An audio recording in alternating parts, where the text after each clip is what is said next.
네, 서로 벼르는 청문회가 있어요. 보통 청문회는 야당이 이제 여당을 어떻게 보면 이제 공격하는 그런 보통 이제 장이 되기 마련인데 이번 청문회는 조금 특이한 케이스인 것 같습니다. 여야가 이번 청문회를 서로 청문회만 해봐라 이렇게 벼르고 있답니다. 자, 누구 얘기일까요? 먼저 영상 하나 준비되어 있습니다. 만나보시죠. 피해자 9분이 저를 찾아오셔가지고 장모로부터 사기를 당해서 30억을 띄었다. 윤석열 지검장이 배우고 있다라는 하소연을 하세요. 아니, 의원님. 저는 정말 모르는 일이고. 적폐 수사를 주도하시고 계시잖아요. 이건 본인 문제예요. 장모 문제가 아니라. 아니, 제가 관련이 되겠다는 뭐 증거가 있습니까? 아니, 그럼 피해자가 고소를 하면 될 거 아니겠습니까? 아니, 아무리 국감장인데 너무하신 거 아닙니까? 네, 윤석열 검찰총장 후보자 얘기 좀 해보겠습니다. 윤석열 후보자는 저 당시 영상은 이제 서울중앙지검장 시절에 이제 국정감사에 임했던 모습이고 본인의 청문회는 이제 처음 하게 되는 거 아니겠습니까? 윤석열 본인 입장에서는 다음 달 초에 아마 청문회 진행될 것 같은데요. 자, 김민지 기자, 청문회 앞두고요.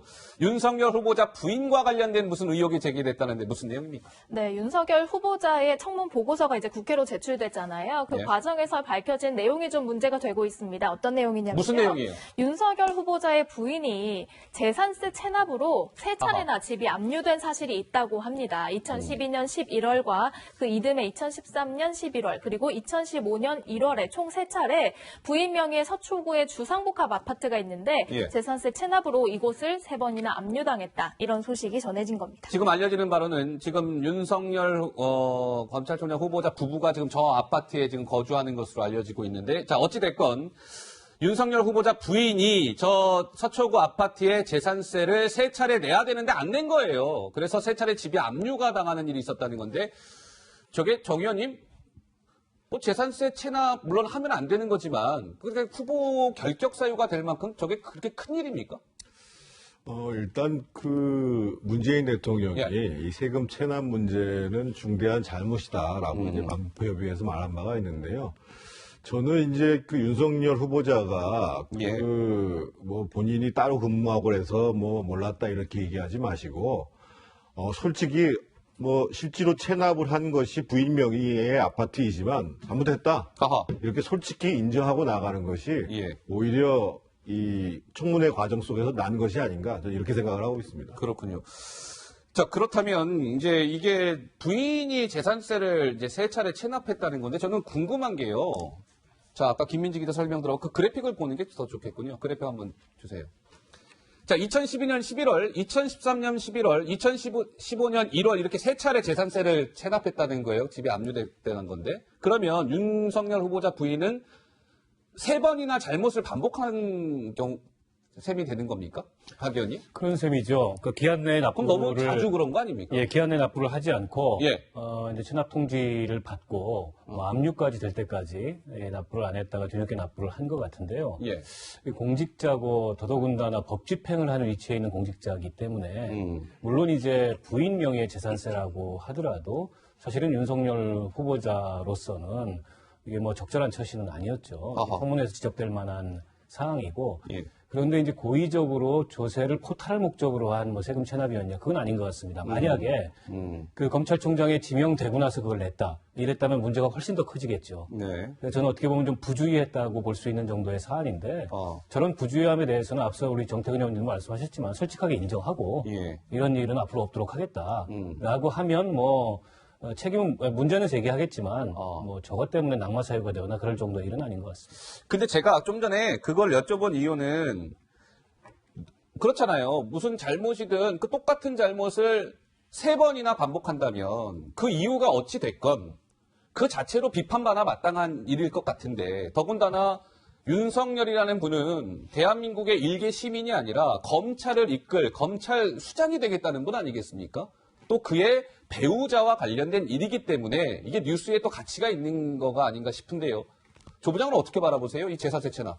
우선 문재인 대통령이 지난주에 반부패 정책협의회를 했는데 네. 여기에서 한 말이 상습 체납자의 문제점을 따졌거든요. 예. 그런데 이번 같은 경우는 세 번이나 압류가 됐어요. 압류가 바로 되는 게 아니라 네. 우선 재산세를 안 내게 되면은 독촉고지서가 오죠. 독촉고지서에도 응하지 않으면 그때 이제 압류통지서가 또 오는 거예요. 예. 그런데 이런 일을 3번을 반복합니다. 3번을 반복했다. 네. 아하. 이것도 좀 고위공직자의 아무리 부인 소유라 하더라도 예. 좀 이해가 잘 가지 않고요. 저는 윤석열 후보자 측의 해명이 또 잘못됐다고 봅니다. 해명이요? 예. 예. 우선 맞벌이 부부고 바쁘다 보니 제대로 납부하지 못한 것.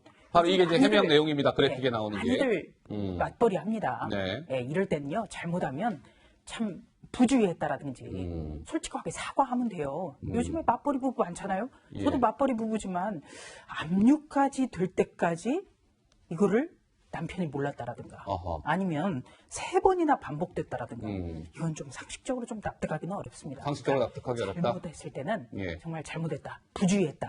네.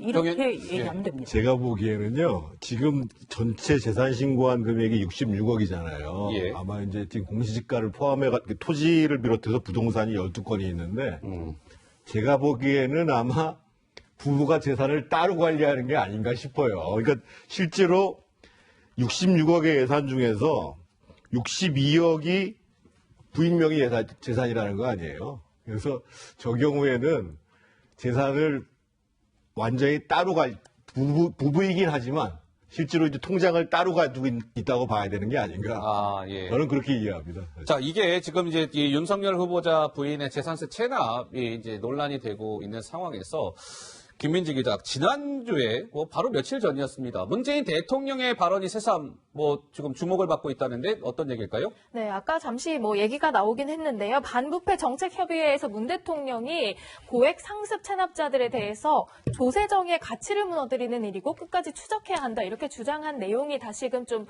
화제가 되고 있습니다. 그 내용 직접 목소리로 확인해 보시죠. 조세 정의의 가치를 무너뜨리는 악의적 고액 상습 체납자는 반드시 엄정하게 대응해야 합니다. 납세의 의무는 국민의 권리를 누리는 대신 져야 하는 헌법상의 의무입니다. 고액 상습 체납자의 은닉 재산을 끝까지 추적하고 더 이상 특권을 누리지 못하도록 자, 문재인 대통령 지난주 회의 발언이 전해지면서 글쎄 이 윤석열 후보자 부인의 재산세 체납이 더욱더 관심을 좀 끌고 있는 것 같습니다. 자, 이 상황에서 이제 재산세도 결국 이제 돈 얘기인데요. 돈 얘기 나왔으니까 이 얘기 잠깐 해볼까요? 윤석열 이제 검찰총장 후보자 청문회가 아직 결정된 건 아니고요. 다음 달 5일, 7월 5일 얘기가 나오던데 어쨌든 다음 달 초에 진행이 될 것 같습니다. 자, 진행이 되면 재산세 체납으로 세 차례 집합류에 이어서 이 재산 문제가 지금 쟁점이 될 것 같아요. 2012년에 늦장가 갔잖아요, 윤석열 후보자가. 그런데 2012년 결혼했는데 이 부부의 총 재산이 66억 73만 원이랍니다. 근데 그 중에 윤석열 후보자 재산은 거의 얼마 안 되고 나머지가 다 이제 부인 거라는 거죠. 근데 그 상당수의 부인 그 재산 중에서도 현금으로 49억 원 정도를 갖고 있다는 거예요. 그래서 한국당은 저 부인 재산 형성 과정에 뭔가 문제가 있지 않겠느냐라고 뭔가 계속 의심의 눈초리를 보내고 있는 것 같은데 조 부장 이게요.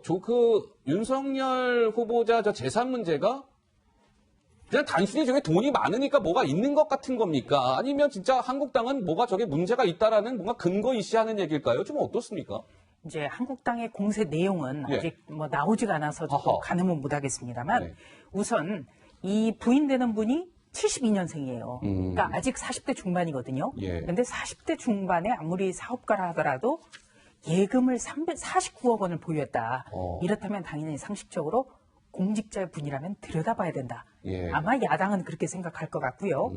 이 부분에 대해서는 구체적으로 무엇이 잘못이다 이런 건 나오지 않았는데 조금 전에 이제 모두에서도 그 장모의 의혹이 한번 그 국회에서 그 문제가 된 것도 있었습니다. 예. 근데 이 장모도 사업을 크게 하는 분인데 이분 같은 경우에 2017년 10월에 100억 원대의 어떤 그 신고 문제가 잘못돼가지고 대법원에서 유죄 확정을 받게 됐거든요. 아, 예. 그렇기 때문에 이제 한국당이 싸잡아서 이 재산 형성 과정을 제대로 보겠다 이렇게 공세를 하는 것 같고요. 예. 저는 오히려 이 대통령이 주재하는 반부패 정책 협의회가 아직도 이렇게 계속되고 있구나. 이거는 지금 문재인 정부 들어서 어떤 국가 차원의 반부패 정책을 담당하겠다. 이래서 대통령이 직접 주재를 하고 또 국가정보원장이라든지 국세청장, 검찰총장이 지금 다 참여를 하고 있거든요. 네. 그런데 이 윤석열 후보자가 이번에 검찰총장 된 것도 적폐청산 수사 이거를 잘했고 앞으로도 적폐청산 수사가 계속될 거다. 이렇게 청와대 대변인이 발표까지 했기 때문에 네.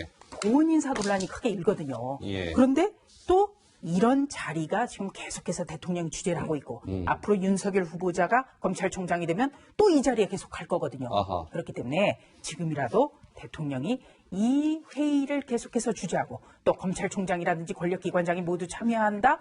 이런 형식에 대해서는 지금이라도 들여다볼 필요가 있다. 이렇게 예. 생각합니다. 그렇군요. 알겠습니다. 자, 뭐 재산 문제가 청문회 이제 쟁점이 될 것 같습니다. 한국당이 이제 어떠한 근거를 가지고 이 재산 형성 과정의 문제점을 지적하는지는 뭐 저희가 지금 뭐 좀 지켜봐야 될 것 같고요.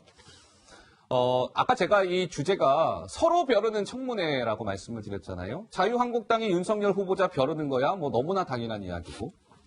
근데 윤석열 후보자 청문회를 민주당도 벼르고 있다는데 김민지 기자, 이게 참 궁금한 내용입니다. 예. 일단 제가 하나하나 차근차근 설명을 해드릴 텐데요. 먼저 윤석열 후보자가 2013년에 국정원의 대선 개입 의혹 사건을 수사를 했습니다. 그런데 당시 국감장에서 황교안 당시 그 법무부 장관이 수사 외압을 했다 이렇게 폭로한 적이 있었잖아요. 일단 그 영상 먼저 보시고 설명 이어가겠습니다. 수사를 앞으로 자꾸 치고 나가게 해줘야 되는데 이렇게 자꾸 뭔가를 까지고 물론 뭐딱 필요해서 하다고는 하지만 수사하는 사람들이 느끼기에 이게 좀 정당하고 합당하지 않고 좀 이게 좀 도가 지나쳤다라고 한다면 수사하는 사람들은 그런 것을 외압이라고 느낍니다. 황교안 법무부 장관하고도 관계가 있는 얘기죠? 뭐 무관하진 않다고 생각합니다. 그렇습니다. 혹시 사람이 충성하는 건 아니에요? 사람에 충성하지 않기 때문에 제가 오늘도 이런 말씀을 드립니다. 네, 저때 일 이후로 뭔가 윤석열 후보자와 황교안 대표가 악연이다 이런 얘기도 나왔었는데요. 그렇죠. 민주당이 노리는 또 일이 또 있는 것 같습니다. 민주당은요, 윤석열 후보자의 청문회가 열리면 황교안 대표와 관련된 많은 의혹들이 쏟아져 나올 것이다. 이렇게 보고 있습니다. 관련 목소리 들어보시죠. 저희들도 그런 지금 작전을 지금 구사하려고 하거든요. 열리기만 해봐라. 네. 그럼 오히려 황교안 대표 관련된 수많은 이야기들을 쏟아내겠다. 지금 준비를 하고 있는데, 아니 실제로 나경원 원내대표가 특정 후보자들 주저앉히려고 한다라고 얘기를 했어요. 윤석열 후보자가 들어와서 법대로 진짜 그 고소고발 사건에 대해서 수사를 하게 되면은 타격을 입을 것이다라는 것을 어느 정도는 인지하고 있다. 자, 그러니까 이게 민주당도 아까 박주민 최고위원이 열리기만 해봐라 이런 얘기를 직접 하잖아요. 그러니까 이게 박 의원이 여당 입장에서도 윤석열 청문회 우리가 그냥 여당으로서 당하고만 있지 않을 거야. 뭔가 황교안 제1야당 대표에 대한 뭔가의 의혹 제기 이런 것들에 대한 좀 작전을 펴고 있는 것 같은데 그렇습니까? 예. 뭐 공격이 곧 최선의 방어라는 말이 공격이 있지 최선의 않습니까? 방어. 하하. 그래서 뭐 기본적으로 청문회에서 정부나 여당의 입장은 방어를 하는 입장이지만 방어만 하지 않겠다.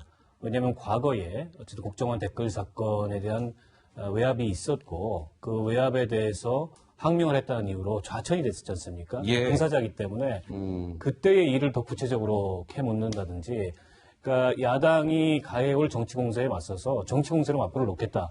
이런 전략을 취하겠다는 거고요. 네. 뭐 여당으로서는 충분히 그런 구상을 해볼 수 있는데 과연 이게 이제 청문회에서 자질과 도덕성과 이런 걸 검증받는 자리에서 네. 여당 의원들이 그렇게 나오는 것이 국민들의 비판이 좀 눈에 나오지 않을까요? 국민들의 눈에 예, 어떻게 국민 비칠지에 여론이. 대해서는 좀 네. 생각을 해봐야 될 것 같아요. 예, 알겠습니다. 자, 윤석열 후보자와 관련된 이야기 해봤고요.